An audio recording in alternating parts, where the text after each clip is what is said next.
So hello friends, in this topic of microbiology, we'll be discussing H. pylori. Okay, so the it is that bacteria which is having a relation of causing a cancer. It is gastric adenocarcinoma. Gastric adenocarcinoma. Fine. So that bacteria is H. pylori. H. pylori. Sing like that. H. pylori. So let us write H. pylori by the way. Don't need to get into some. Okay, so let us write Helicobacter. Let us write as red because causes adenocarcinoma, cancer. Helicobacter. Let me write it more fatty. Helicobacter pylori. What? Pylori. Or you also call it H. pylori. Or some people in the other countries say pylori. Can say anything, but you should know about the same bacteria. Basically, this pylori is, we will write it HP, okay, simply so that we can make it easy. So HP is microaerophilic. Microaerophilic, G negative. Hmm, important important word I am going to write. This should be in the box. Urease positive. Urease positive. Urease positive, guys. Then I write. What is the shape? Spiral shaped.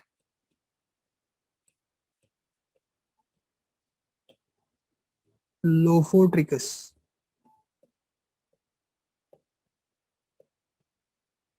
That means multiple flagella at one pole, isn't it? Lophotrichus. Okay, I have taught you in the general, so no need to explain every trichus. We already are shortage of time, isn't it? Basically, it's a human colony. It is in your human colony. Okay, as the age progresses, the colonization rate of HP increases. So with age, while you're going towards the middle ages, it will increase the colonization. The colonization rate will increase. Colonization rate increases. Okay. Is everyone first alive or someone has gone from the back, you know, fallen into alive, sir. You are alive. You should not be alive. You should be living. Isn't it? You should not be alive. You should be living. So we have. So this is the bacteria which is associated with gastric adenocarcinoma, cancer. This is the important bacteria which you'll be reading in your life. Okay. So basically, what happens is, to make life easy. To make life easy, isn't it? You have told me, sir, to make life easy. Let me first write the diseases which it can cause. Then we can easily remember them. So what diseases it can cause? So diseases, this bacteria can cause. Number one, it can cause gastritis, gastric ulcer,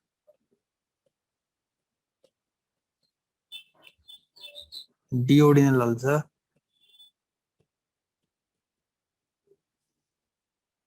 non-Hodgkin's lymphoma,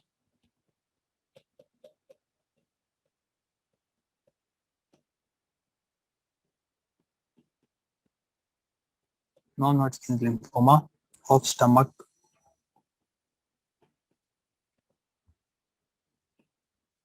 maltoma. What is malt? Malt is mucosa-associated lymphoid tissue.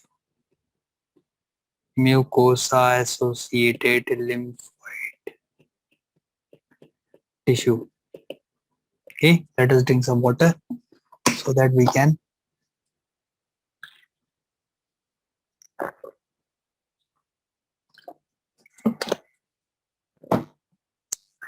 So this is mucosa associated lymphoid tissue. Okay, and it can cause gastric adenocarcinoma. Gastric adenocarcinoma. So, sir, mostly associations seen with stomach. Yes, stomach is his favorite area. Gastric adenocarcinoma. Okay. Now, guys, what is happening? This is this is causing how it is causing a disease. To be simple, it has some toxins. It has some toxins. Let us write like this. It has some toxins.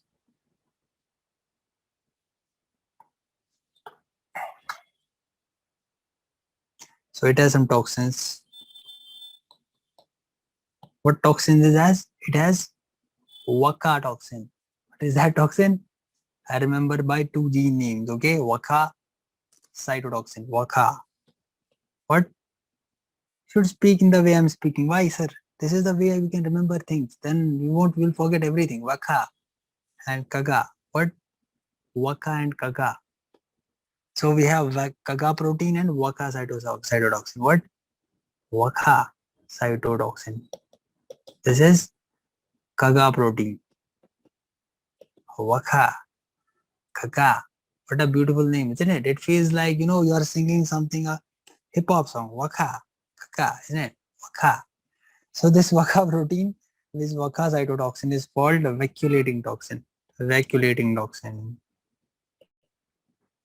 Vacuolating toxin. Vacuolate, vacuolating. And this Kaga cytotoxin. Okay. To make simply speaking, it is producing these two things. Okay.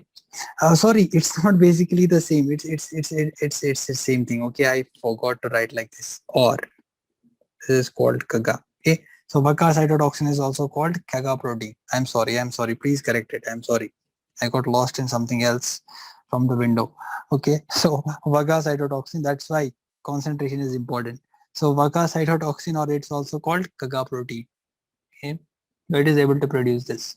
So if they ask you what toxins it produces, so you can also write like this: toxins, vacuolating toxin. Don't think it's virotoxin. Okay, so cytotoxin. Can remember like this also: vacuolating toxin and cytotoxin. What is the final function of these toxins? See what they will do.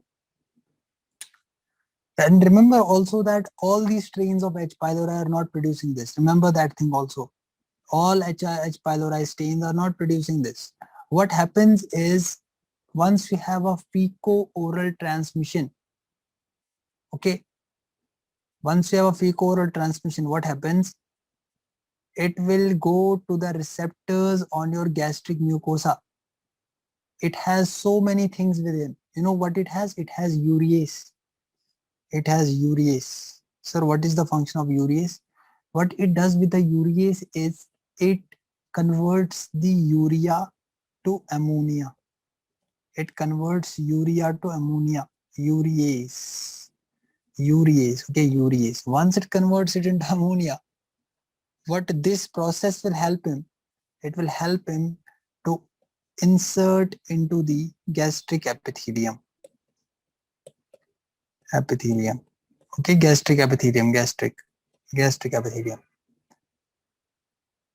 It has mucinase. One enzyme was urease, second will be mucinase. That means mucinase will digest mucin, and it also has flagella. I told you, Lophotrichus flagella, so that can help it in the penetration into the areas, because it's all filled with mucin, and you have all secretions and acid. Your stomach has glands, and that is actually preventing it from that acidic pH. Okay, 1.6.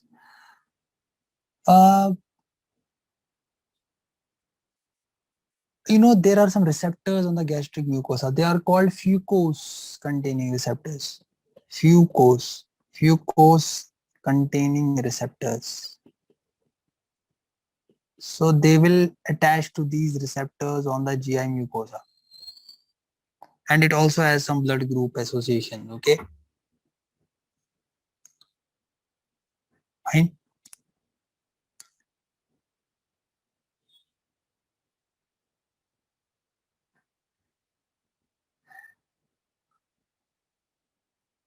So what is the function of this CAGA? So what is this CAGA doing is it will inject its CAGA into the epithelial cells. CAGA will inject itself into the epithelial cells, and there it will cause cytoskeletal rearrangement in the cell. Cytoskeletal rearrangement. It will cause cytoskeletal rearrangement. Okay. Vacuolating cytotoxin will cause apoptosis. If they say you what is VACA, multifunctional VACA. So VACA will be doing also one thing. What? It will be causing vacuolating cytotoxin will be causing apoptosis. I hope you know apoptosis, death of the cell, programmed cell death.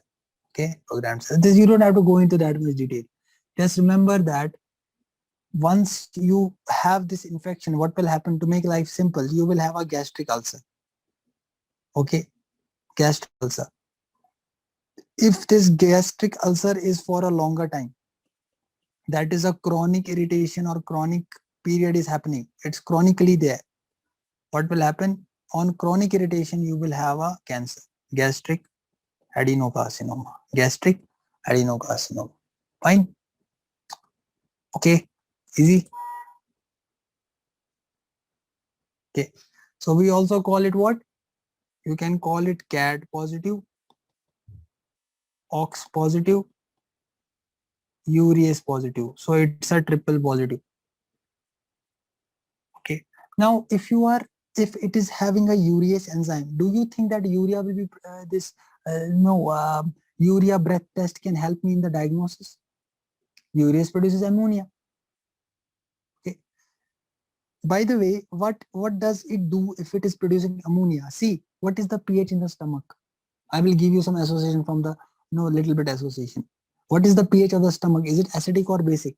It is acidic. You want to make it basic or not? You want to make it alkaline environment or not? Alkaline. So what it will do? It will produce ammonia. That will make an alkaline environment. That means H. pylori will survive or die. Will H. pylori survive or die? Beautiful answer. It will survive. Why, sir? Because it is able to create alkaline environment around it. It's able to create alkaline environment around it. And that mucosa, because it has urease. Okay. So what is the main site of colonization? It is this antrum part of the stomach. Antrum. Gastric antrum. So that's why we are saying it is causing duodenal ulcer, because mostly duodenal ulcers are in this region. I will be teaching you in gastric physiology. Okay. So I remember two triples. I have two triples. One triple is triple positive. Another triple is treatment. We give a triple regimen for your sake. Otherwise, we have quadruple regimen also. Okay. So before writing the treatment, I want to write what is the specimen you will be collecting for the diagnosis. So you will take a gastric biopsy. We take a gastric tissue to check this bacteria. So gastric biopsy by endoscopy. You will go for endoscopy and check his gastric. Take the sample out. You can also go for microscopy then. Microscopy. Which stain will you be using? You will be using which stain? Dash and dash. I have taught you. Warthin starry silver stain. Warthin starry silver stain. What else? Sterner silver stain. Okay. You can use these two stains. What is the culture media you can use? Culture media which you can use, yeah. Sciromedium. not sparrow, scirocummedium. What else? Should be on the tip of your tongue. Campylobacter. Campy. So we have Campylobacter medium. So can I check the urea breath test? So remember urea breath test, UBT, urea breath test. We will check the urea in the breath. Okay. So urea breath test, most sensitive test. Remember, it's the most sensitive test. Okay. And you can go for also other tests, like you can go for ELISA, you can go for PCR. Okay, these all tests you can go for. And what is the treatment? H. pylori kit. What is present in this kit? H. pylori kit. Okay, so H. pylori kit. Who can tell me what is present in this kit? What is present in this kit, guys? Can tell us? There are two things in the world. One is yes sir, one is no sir. Yeah. So what is the kit? What is the meaning of this kit? Anyone from second year? Yeah. I have taught you so many times the treatment of H. pylori, but still, things are like that. Things are like that, isn't it? Okay, third year people, what is the treatment? I want to write that pharmacological treatment here, full. Without using, no, don't write, I know triple regimen, but what is present? How much dosage? If medicine was so much easy, then we could have learned in one day. But problem is that it's infinite, never comes in the hand. Beautiful answer. Beautiful answer. 500 mg BD. How much days? 14 days. What? Clarithromycin. Only clarithromycin. So many times I taught, my dear. So many times. I am now tired speaking every time this treatment. We will finish the class with this. So let me write. I hope he is writing something which he only knows. So we start treating the patient how to eradicate H. pylori. We will see which areas have low resistance. First, I will tell you what is the treatment regimen. Okay, there are triple regimen and quadruple regimen. Triple regimen. Yes, I also know that amoxicillin, metronidazole. But what is the regimen? What is the dosage? So triple regimen is clarithromycin. Okay, where will you giving metronidazole, by the way? Can we give both metronidazole and amoxicillin?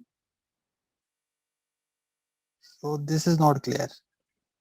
So clarithromycin is 500 mg, amoxicillin 1000 mg. If patient is penicillin allergic, then we give metronidazole. Metronidazole 500 mg. The standard triple regimen, and you will give it lansoprazole 30 mg. So what did you remember, sir? Triple therapy has 3 drugs: clarithromycin, amoxicillin. Sir, how there are 4 drugs? I gave you metronidazole if allergic to amoxicillin. Amoxicillin is a penicillin. So if it is allergic to amoxicillin, then you will give metronidazole. And then lansoprazole, so 1 PPI. So how to remember the treatment? 2 antibiotics, 1 PPI. What is PPI? Proton pump inhibitor. I will be teaching you in gastroenterology, gastric physiology, guys. 2 antibiotics. What are the 2 antibiotics? Clarithromycin and amoxicillin. This is a secondary, that if amoxicillin, the patient is penicillin hypersensitivity. Patient is sensitive to penicillin. You will give metronidazole. And omeprazole is a PPI. Omeprazole is a proton pump inhibitor. That's what you are taking in the early morning if you have any acidity issues. Okay. That we'll be discussing in detail in the pharmacology. Beautiful. I love pharma. So what else is there? What is quadruple regimen? Let us write quadruple. Quadruple means 4 drugs. Quadruple regimen. Quadruple regimen. I am connecting this to pharmacology. Okay. So again, sir, there will be 3 antibiotics. There won't be 3 antibiotics. Again, 2 antibiotics, but there will be bismuth. Bismuth will be there. So let us write in the same way we write metronidazole 500 mg TDS 3 times. For how many days? 14 days. Okay, for 14 days. Let me write it clearly. TDS for 14 days. 500 mg TDS for 14 days. What else? Tetracycline. Tetracycline 500 mg QID 14 days. Bismuth subcitrate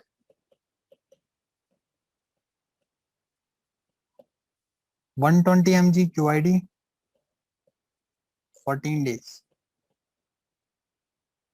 Lansoprazole 30 mg BD 14 days. This was also for 14 days, but BD. This was for 14 days BD. Are we able to understand the treatment, guys? Did you understood triple regimen and quadruple regimen? First year people, I'm concerned about you people. Yeah, you people are really, really genius people. I salute you because you are understanding at this level only. I'm happy. Really, I'm happy. I know the problems you are facing, but yeah, God will help you. Okay. So TDS means 3 times. Okay. Let me write for you. Okay. Let me write.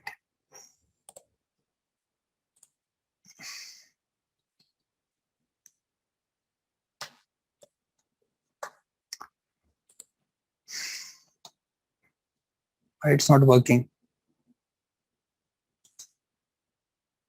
So TDS means 3 times a day. That is right. It's working. Is the screen visible, guys?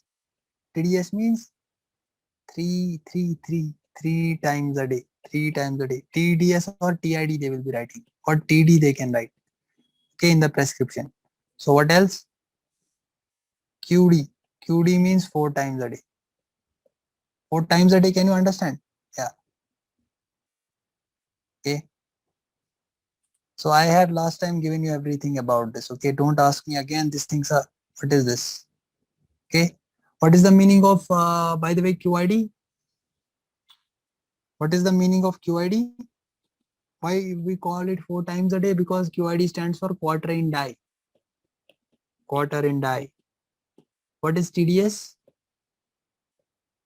Tor in die. Isn't it? Have you read these things or not?